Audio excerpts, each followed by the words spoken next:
కరీంనగర్ జిల్లాలోని గ్రామాల్లో విష జ్వరాలు విజృంభిస్తున్నాయి. సరైన వైద్యం అందక బాధితులు ప్రైవేటు ఆసుపత్రులను ఆశ్రయిస్తున్నారు. దాన్ని ఆసరాగా చేసుకున్న వైద్యులు ప్లేట్లెట్స్ తగ్గాయని భయాందోళనకు గురి చేస్తున్నారు. 2 నెలల వ్యవధిలోనే జ్వరాల నివారణ కోసం బాధితులు సుమారు 30 లక్షలకు పైగా ఖర్చు చేయడం పరిస్థితి తీవ్రతకు అద్దం పడుతోంది.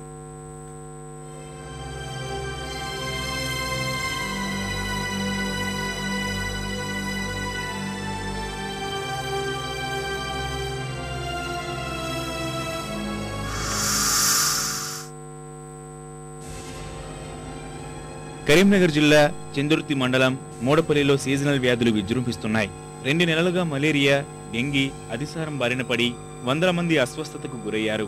గ్రామంలో అపరిశుభ్రత రాజ్యమేలుతోంది. అంతర్గత రోడ్డు లేకపోవడం వల్ల వర్షం పడితే రోడ్లన్నీ బురదమయం అవుతున్నాయి. క్లోరినేషన్, తాగునీటి పైపులు లీకేజ్ అయ్యి తాగునీరు కలుషితం అవుతోంది. ఫలితంగా వందలాదిగా రోగాల బారిన పడుతున్నారు.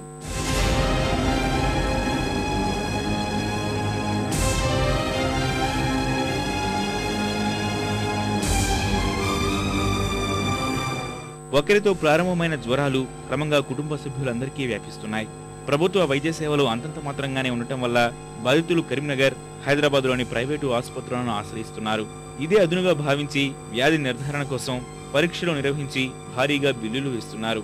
మరికొందరు వైద్యులు ప్లేట్లెట్స్ తగ్గిపోయాయని భయాందోళనకు గురిచేస్తూ వేల రూపాయలు దండుకుంటున్నారు. వ్యాధి నయమయ్యే వరకు 10 రోజులు ఆసుపత్రుల్లోనే ఉండాల్సి వస్తోంది. ఫలితంగా ఖర్చు తడిసి మోపిడవుతోందని బాధితులు వాపోతున్నారు. సర్కారు దవాఖానలో 10,000 అయిన రక్త కణాలు ఎక్కించు రక్త కణాలు పెట్టి ఆడ తక్కువ కాలేదు. మళ్ళీ ఆడదాకా మొత్తానికి కాలు పడిపోతే మళ్ళీ వాళ్ళు ఇక్కడికి పంపించారు. ఇక్కడికి పంపించిన హైదరాబాద్ పోయినా. హైదరాబాద్లో 5-6 రోజులు ఉన్నా. వాళ్ళు ఇక వాంతి తక్కువ అవుతలేదని మళ్ళీ వాళ్ళు పంపించారు. వాళ్ళు పంపించినాక మళ్ళీ సర్కారు దవాఖానకు రాస్తే ఈడ కాదు అక్కడనే కర్మర చూసుకోరని అన్నారు. ఇక బాయించని ఇవన్నీ తిరిగాక 70,000 రూపాయలనే పూటకు లేదు. నాకు పరిస్థితి మొత్తం ఘోరంగా ఉన్నది. ఫస్ట్ వెమ్లాడ హాస్పిటల్ పెట్టుకున్నప్పుడు మామూలు జ్వరం అని చెప్పారు. అక్కడ ఒక 4 రోజులు ట్రీట్మెంట్ చేసుకున్న తర్వాత ఇది సీరియస్ ఉందని కరీంనగర్ పంపించారు.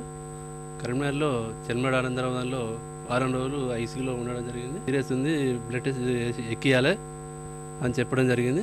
నాకు 56,000 దాకా ఖర్చు అయింది.